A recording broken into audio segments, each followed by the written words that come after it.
They didn't break me in one day. It happened slowly, over years of small silences, half smiles, and words that sounded like love but felt like judgment. My name is Aveline Frost, and I learned early that in my family, being quiet was safer than being right. I stopped asking to be understood. I started shrinking myself just enough to fit into the version of daughter they could stand.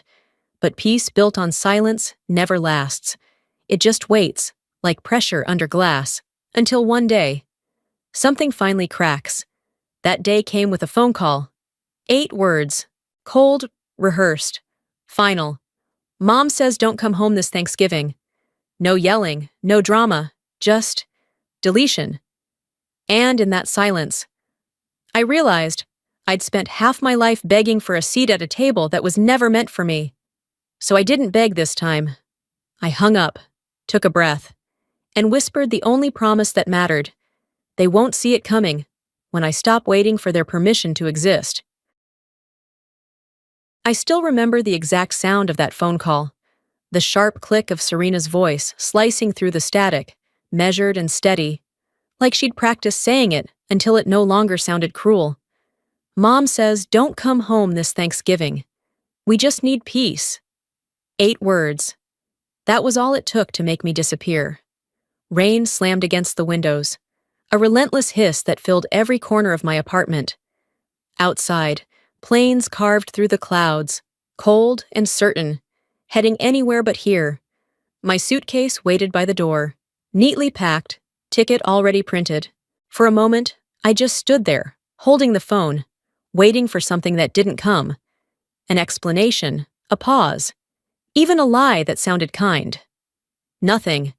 When I opened our family group chat, the screen glowed with everything familiar and foreign at once. Mom's pies lined the counter. Dad typed, "Looks perfect." Serena replied, "Can't wait to be home." Thread after thread. Their voices overlapped like music I no longer knew the rhythm to. And mine, missing, as if I'd never been part of the song.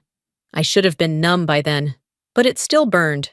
Maybe because I had spent years learning to make myself small enough to keep their peace, and they still found me too much.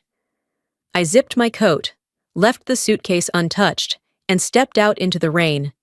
Each drop hit like punctuation, final, unyielding, true.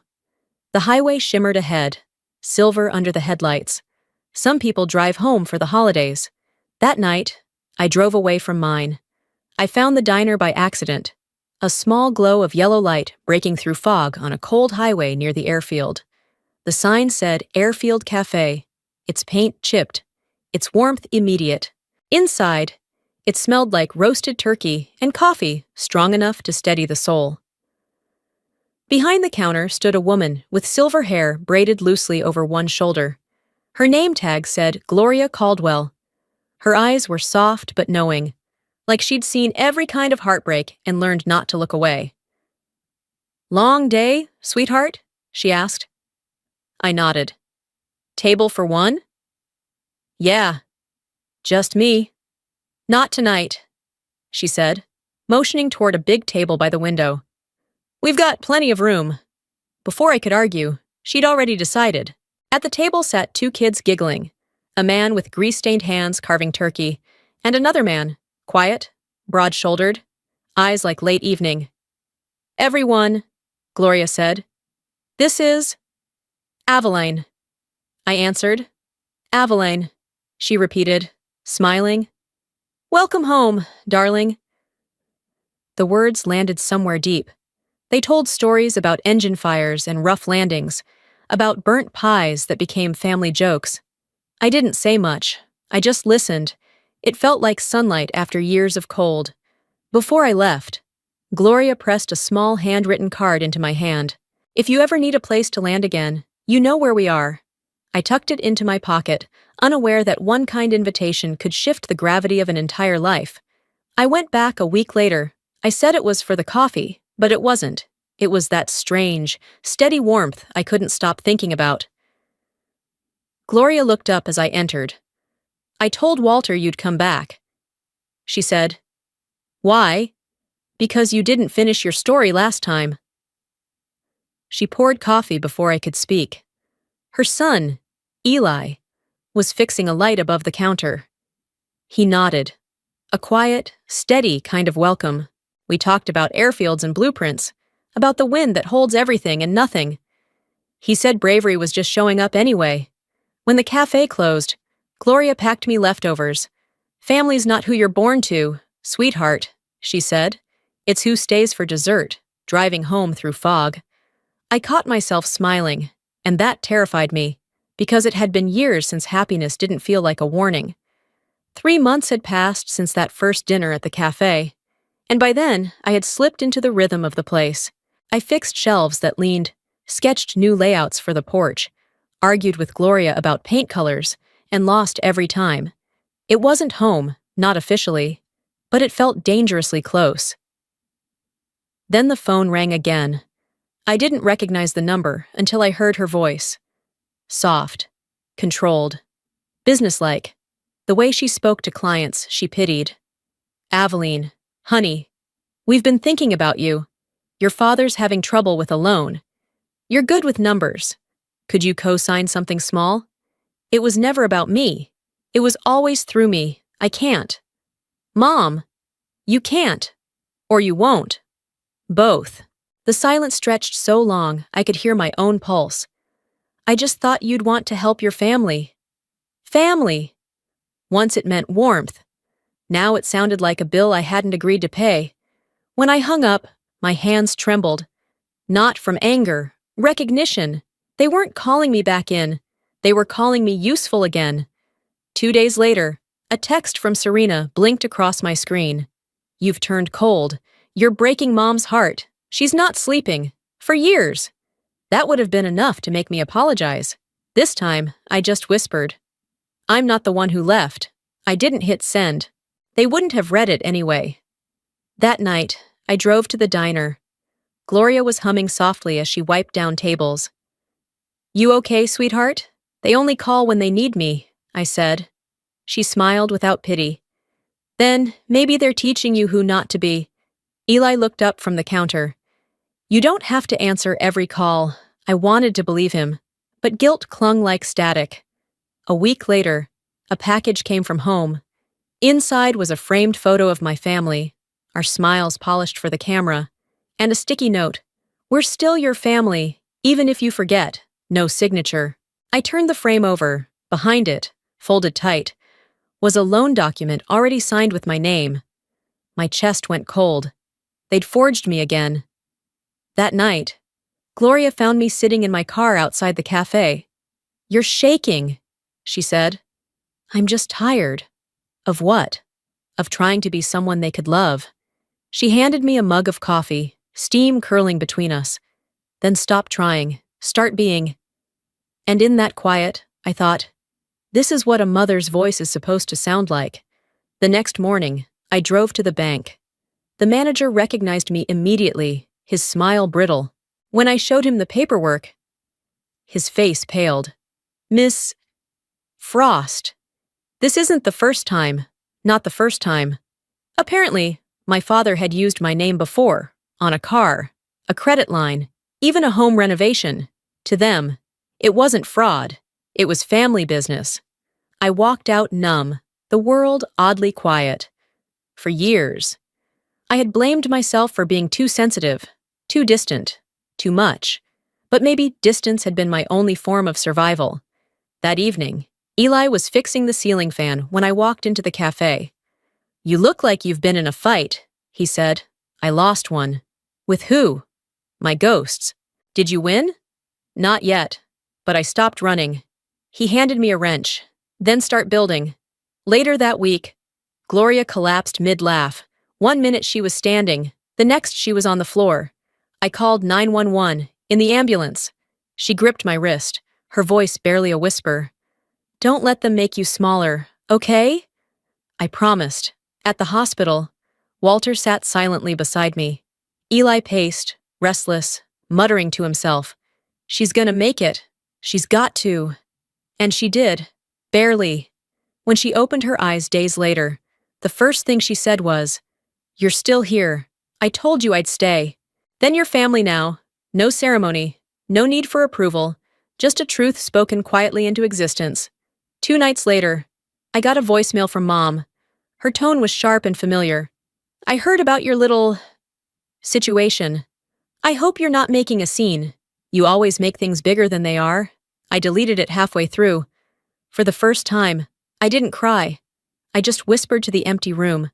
You taught me how to build silence. Now I'm learning how to fill it. Before I left the hospital, Gloria called me back. Aveline? Yeah? When the time comes, take care of the cafe. Will you? You mean, you'll know. I didn't understand then. But her words echoed long after I walked out of that room, like thunder waiting beyond the horizon. Gloria passed quietly on a Thursday morning. Even the air outside felt polite, like it knew to stay still. I was at the cafe when Walter called. His voice was steady, stripped of anything unnecessary, the kind you use when grief has already taken what it can. She wanted you to have this, he said. When I arrived, the cafe smelled of cinnamon and lemon oil, Gloria's favorite mix. On the counter sat a brown envelope with my name written in her looping hand. Inside was her will. She had left me Airfield Cafe, every wall, every table, every quiet piece of her. Tucked inside was a note. You reminded me of the daughter I never had. Make this place your runway. Gee, my hands shook. Walter said softly. She chose right, and I cried. Not because she was gone, but because someone, at last, had chosen me without a reason. A week later, the story ran in the paper. Local architect inherits historic diner. Just a short piece, but even small stories travel far. 3 days later, an envelope came from my mother. If you think a stranger can replace blood, you're mistaken. Return what isn't yours. Beneath her signature was a photocopy of an insurance policy, my name forged in my father's handwriting. They hadn't just erased me, they'd used me, even gone. They still found ways to own me. That night, I drove to the cafe, turned the sign from closed to open, and whispered, I'm keeping it on. Gloria, for both of us. Walter poured 2 coffees and said, She'd be proud of you, for once. I believed him. Later, Eli arrived, flight jacket still on. You staying for good? He asked. I don't know. Feels like I already have. He smiled, pulling out a small silver washer. This came off a test engine that survived 20 storms. He said, That's the kind of love I want. I said yes. And for the first time, yes didn't sound like surrender. It sounded like flight. That night, I dreamed of planes landing one by one, each carrying a version of me once told don't come home. And finally, every one of them did. Spring came early that year. Golden light spilled through the cafe windows, as if it belonged there. I'd started running the place, not to make money, but to keep her warmth alive. One afternoon, Walter called me into the back office. He held a folder, voice careful. Gloria once said she wished she could have adopted you. Adult adoption is legal, if you'd want that. For a long second, I couldn't speak. The word father had always felt heavy, conditional, but with him, it sounded like choice. Yes, I whispered. The hearing was small, quiet, just wood, sunlight, and the smell of old varnish. The judge looked over her glasses. Do all parties consent? Yes, Walter said. Yes, I said. With one stroke of a pen, I became Aveline Caldwell. No speeches, no applause, just peace. Outside, Eli waited on the courthouse steps, coffee in hand. Hey, sis, he said, grinning. I laughed. The sound raw and real. For the first time, family wasn't something I owed. It was something that stayed. It was the kind of day Gloria would have loved. Clear skies, soft wind, sunlight spilling over the Oregon fields like honey. Our wedding was simple, built with love instead of spectacle. No chandeliers, no ballroom, just wood, wildflowers, and laughter. Every table was made from the old cafe's beams, and everyone there knew the story behind them. As the guests settled, I caught my reflection in a window. The woman looking back wasn't the same girl who once begged to belong. She looked steady, whole. Eli waited at the end of the aisle, tie crooked on purpose so I'd fix it. Walter stood beside him, smiling in Gloria's favorite navy vest. When the MC spoke, his voice carried across the field, introducing the parents of the bride, Walter and the late Gloria Caldwell. Applause followed, warm and honest. My eyes went to the table holding Gloria's photo and the empty chair beside it. Her seat. Then movement at the back froze me. Two figures stood there, unmoved, uninvited. Margaret and Richard Frost. Ghosts who hadn't realized they'd already been buried. Eli tensed, but I raised a hand. It's fine. Let them stay. During the vows, I looked at Eli and saw everything my old life wasn't. Gentle love. Quiet safety. You taught me peace isn't silence, I said. It's the sound of someone staying. Applause swelled. The MC lifted his glass for a final toast. Margaret rose, trembling. We're her parents. You were. Once, I said calmly. You can't replace us. You replaced me first. Walter's hand rested on my shoulder. Let it go, he murmured. I lifted my glass. To the people who stay, by choice, not by blood. They turned, leaving behind the empty chair and a gust of wind that nudged Gloria's photo forward. Gentle. Approving. Later, under a sky of sharp stars, Eli asked if I was okay. I am, I said, and for the first time. I meant it. After the wedding, people asked if I regretted letting them in. I didn't. Closure doesn't always look like forgiveness. Sometimes it's just a door closing behind someone who never learned to knock. That night, I found an envelope slipped beneath our front door. No name, no return address. Just one line written in the familiar, sharp script of a woman who still believed she held the last word. We hope you're happy now. I didn't open it. I burned it in the sink, watched the paper twist, curl, and vanish into ash. The air smelled faintly of smoke and soap. I whispered, I am. In the weeks that followed, I learned that peace isn't the absence of pain. It's what remains when the pain stops owning you. The quiet became my measure of freedom. I framed my adoption paper beside our wedding photo, and beneath them, Gloria's old note, make this place your runway. That night, I stood alone in the cafe. The lights were off except for a single bulb over the counter. The air smelled of coffee and lemon oil. Her scent, I whispered. I'm home. Gloria. I landed. When I turned to lock the door, I caught my reflection in the glass. Behind me, in the faint shimmer of light, I thought I saw her, Gloria, smiling. Not ghostly, not sad, just proud. Then she was gone. And somehow, that was enough. The next morning, I repainted the cafe's sign. Beneath Airfield Cafe, I added 3 small words. Everyone has a seat. A year later, spring came again. The air smelled of rain-soaked earth and lilacs, soft and sweet in a way that made everything feel new.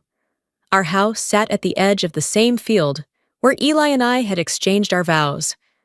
Walter still stopped by each morning with a loaf of bread, always pretending it was extra, salt. Eli still left his coffee rings on my blueprints, the stains now a kind of signature. And me. I was finally building something that didn't need anyone's permission to exist. I was 6 months pregnant when I decided to rebuild Gloria's old table, the one we'd used that first Thanksgiving at the cafe. I sanded each beam until the wood felt alive again, warm beneath my palms. When I finished, I placed it in the center of our kitchen, sunlight spilling across its surface. Then I set one extra chair at the head. For the woman who showed me how to belong, I whispered. That night, Eli found me tracing circles across my belly. Talking to the baby again? He asked. I smiled, just promising her something. What promise? That she'll never be told to stay away from home.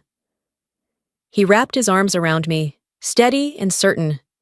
For a moment, everything in the world was perfectly balanced, like the final seconds of a safe landing. When the wheels touch the earth and you finally exhale, through the window, The cafe sign glowed faintly in the distance. The lights flickered once, twice, then steadied, as if someone invisible had just turned them on. I smiled to myself. Some of us don't find home. I whispered. We build it, beam by beam, choice by choice. Later that week, the courthouse record arrived, confirming what was already true.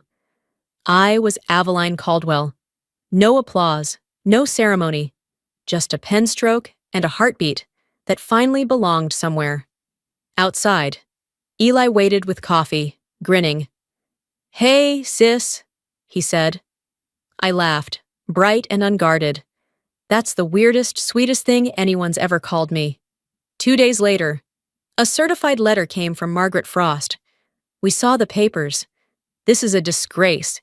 You've humiliated your family publicly." Attached was a printout of the record.